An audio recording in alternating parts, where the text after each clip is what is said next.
entitled Dad. Oh, is that so? Yes, that is correct. Well, if OP isn't going to use his phone properly, then I think my kid should have it. Dad, What?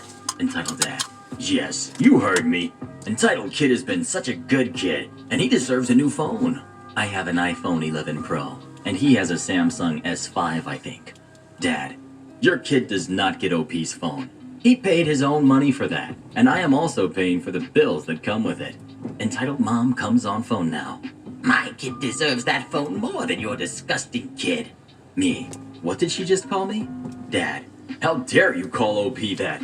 You will no longer have our kid at the baseball games anymore. entitled Dad is the coach. My mom. And OP will not contact your kid ever again. Entitled Mom and entitled Dad all together. We don't care. My mom. Good then, go to heck, all of you. Yes, you could actually hear the smile on her face. And that's it. We never contacted that family again. And now each time I will see entitled kid in the halls, I tell him how much of a jerk him and his family are. And it's great. Always make sure the customer knows if you're teasing. This happened about 4 years ago, but I didn't really know about this sub until now. Spent the summer scanning and bagging groceries. Absolutely hated it, but my coping mechanism was trying to have a sense of humor about everything. No 10 out of 10 stand-up routines or anything, but just completely committing to every corny joke customers will use like, must be free, and going with it. Anyways, one day I get this tall, older black gentleman in my line. Normally his color is irrelevant, but I think it may have played a part in his reaction to what I said. Anyway, things started off fine, making small talk. He's a very low energy man, talks very quietly and smoothly, and seemed very down to earth.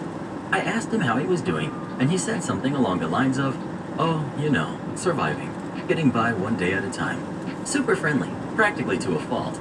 He made the mistake of trying to help me by moving items from the belt over the bags that he had bought. Only I hadn't scanned those items yet. Customers do this sometimes, and I've done it as a customer before.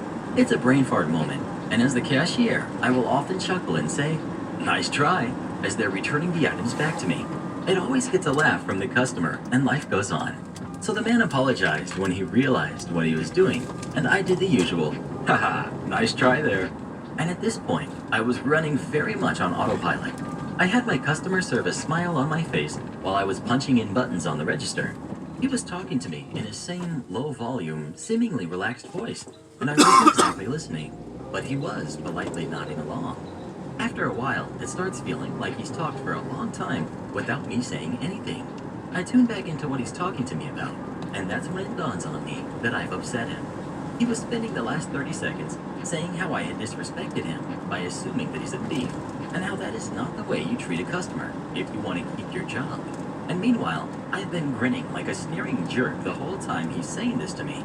At this point, I'm kind of panicked. I should have said, sir, I apologize. I meant it as a joke, and it was in poor taste. It wasn't my intention to offend you.